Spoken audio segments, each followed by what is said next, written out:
Segunda parte do estudo sobre o livro de Ageu. Por isso, a continuação da casa de Deus podia ser adiada para uma melhor oportunidade, dado que era urgente cuidar das suas próprias necessidades, as suas casas estucadas. Abre aspas. É para vós tempo de habitardes nas vossas casas estucadas, e esta casa há de ficar deserta? Ora, pois assim diz o Senhor dos Exércitos: aplicai os vossos corações aos vossos caminhos, semeais muito e recolheis pouco. Havia muita atividade com os seus interesses, mas qual era o resultado?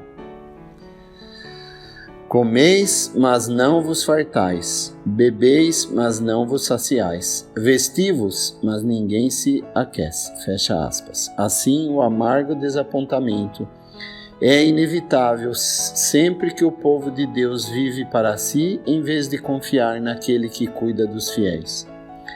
A nossa obrigação é tratar das suas coisas, enquanto que a sua tarefa é ter cuidado de nós em todas as coisas. Abre aspas.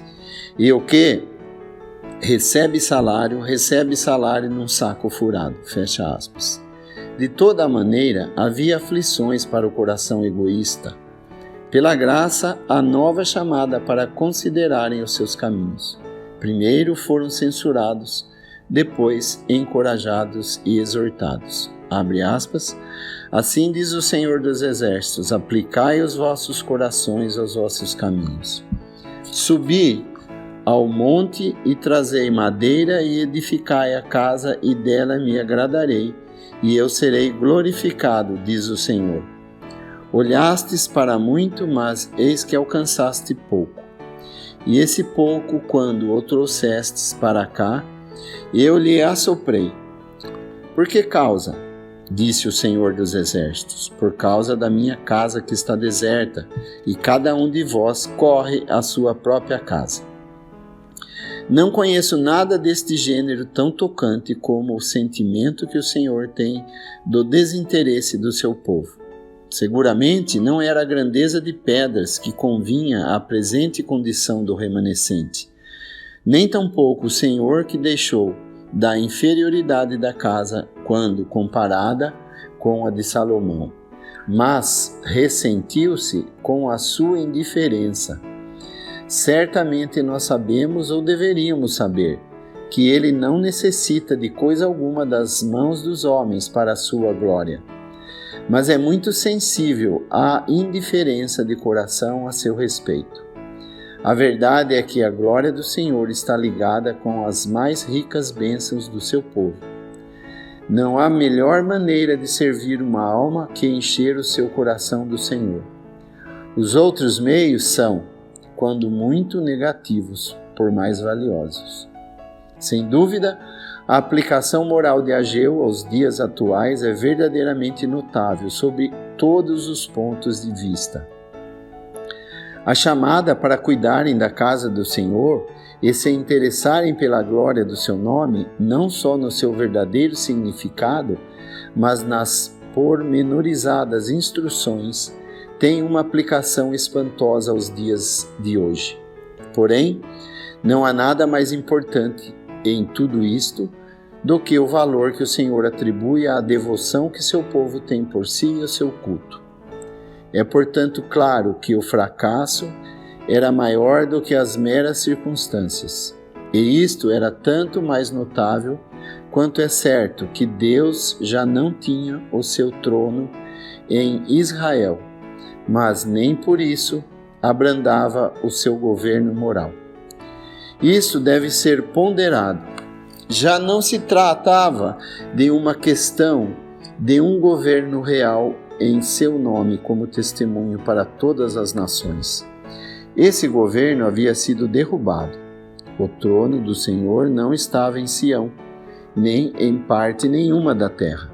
Por agora, embora evidentemente esse propósito não tivesse sido abandonado, contudo o Senhor governava moralmente, e é isto que agora se torna claro. Por isso, recomeça com eles: dizendo: retém os céus o seu orvalho e a terra retém os seus frutos. E fiz vir a seca sobre a terra e sobre os montes e sobre o trigo e sobre o mosto, e sobre o azeite e sobre o que a terra produz, como também sobre os homens e sobre os animais e sobre todo o trabalho das mãos. Fecha aspas. Era o Senhor quem estragava os seus esforços egoístas. Tratava da incredulidade e consequentemente, a negligência do remanescente. Não porque não os amasse, mas precisamente porque os amava.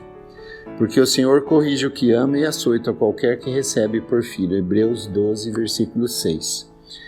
Quando o Senhor deixa as pessoas sem castigo, é evidente que o vínculo prático deixa de existir.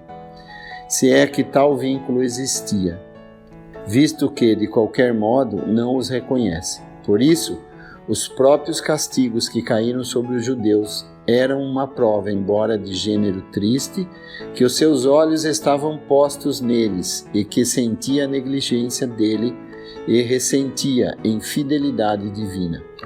Mas, ainda assim, em governo, evidentemente o desinteresse que o seu povo mostrava pela sua glória. Todavia, o Senhor abençoou o testemunho do profeta Ageu por esta época. Abre aspas. E então ouviu Zorobabel, filho de Sealtiel, a Josué, filho de Josadaque, sumo sacerdote, e todo o resto do povo, a voz do Senhor seu Deus e as palavras do profeta Ageu, como o Senhor seu Deus o tinha enviado.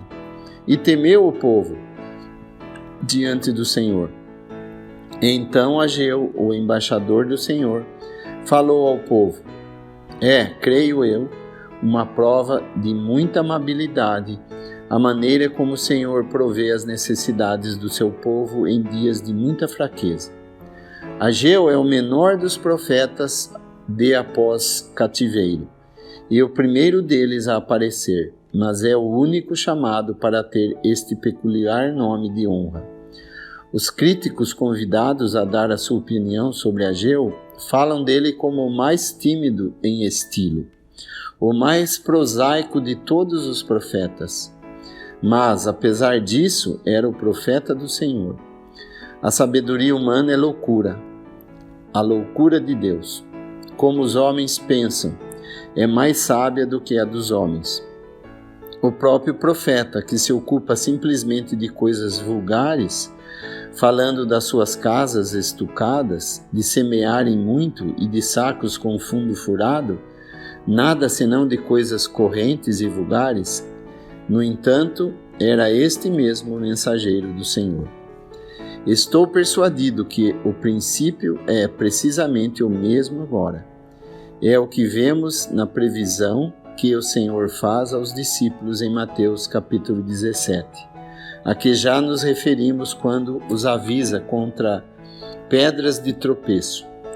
E bem sabemos como assim tem sucedido.